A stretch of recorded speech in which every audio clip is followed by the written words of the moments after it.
Quand on observe un thème astral pour la première fois, l'œil se fixe naturellement sur les planètes, la position du Soleil, de la Lune, les signes dominants, les aspects marquants. Mais une autre structure, plus discrète mais tout aussi fondamentale, organise l'ensemble, les 4 angles du thème. Ces angles, ascendant, descendant, milieu du ciel et fond du ciel, ne sont pas des planètes, mais des points cardinaux précis, calculés en fonction de l'heure et du lieu exact de la naissance.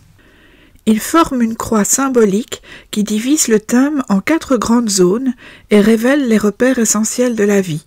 Comment on entre en relation avec le monde, comment on s'ancre, comment on évolue et comment on se relie aux autres.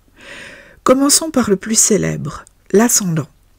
Il correspond au point du zodiaque qui se levait à l'est à l'instant exact de votre naissance. Il marque l'entrée de la maison 1, c'est lui qui colore l'apparence, le comportement immédiat, le style de contact. L'ascendant, c'est le masque social, mais aussi la façon dont vous abordez spontanément l'existence. Il donne un ton, un rythme, un tempérament. Un ascendant bélier, par exemple, agira vite et souvent sans filtre. Un ascendant cancer adoptera une approche plus prudente et plus protectrice.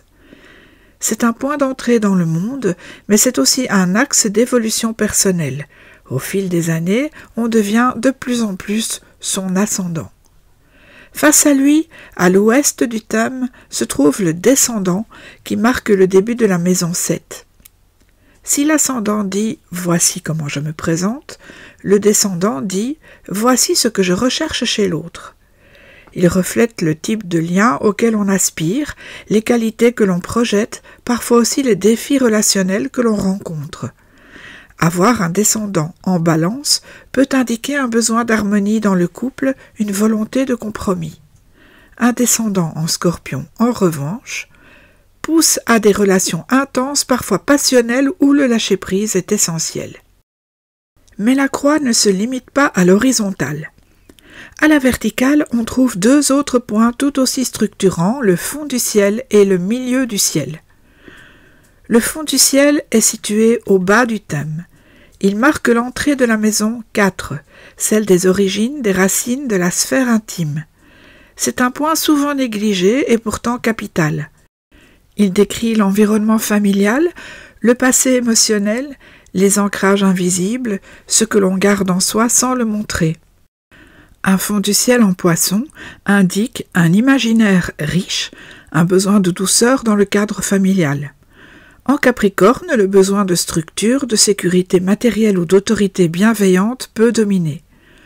Le fond du ciel, c'est le sol sur lequel on repose intérieurement. À l'opposé, le milieu du ciel trône au sommet du thème. Il marque l'entrée de la maison 10, celle de la vocation, de la place publique, de ce que l'on devient aux yeux des autres. C'est un point ambitieux, tourné vers l'avenir, souvent lié à la réalisation sociale, professionnelle ou existentielle. Il ne faut pas l'entendre uniquement au sens de carrière, mais bien comme l'endroit où l'on cherche à exister, à s'affirmer. Un milieu du ciel en lion pousse à briller, à être reconnu, parfois même admiré. En Vierge, on cherchera plutôt à être utile, à faire preuve de rigueur ou d'humilité. Ensemble, ces 4 angles racontent une histoire bien plus intime que ce que l'on croit. L'ascendant parle de ce que vous montrez spontanément, le descendant de ce que vous attendez de l'autre, le fond du ciel de ce que vous portez sans toujours le dire, le milieu du ciel de ce que vous construisez pour être vous-même dans le monde. Lorsque l'un de ces points est activé par une planète natale, un transit ou une progression, la vie prend un tournant. Un transit de Saturne sur l'ascendant peut correspondre à un durcissement temporaire, un besoin de repositionnement personnel. Un transit sur le descendant remet en question un mode de relation. Lorsqu'un transit traverse le milieu du ciel, on change de cap. Un nouveau métier, une visibilité accrue ou une aspiration plus forte à accomplir quelque chose de vrai. Et au fond du ciel, certains transits réactivent de vieux souvenirs, des besoins enfouis ou poussent à retrouver son foyer intérieur. Les angles ne font pas de bruit, ils ne brillent pas comme Jupiter ou comme Mars. mais ils structurent tout le ciel personnel comme les piliers invisibles d'un édifice.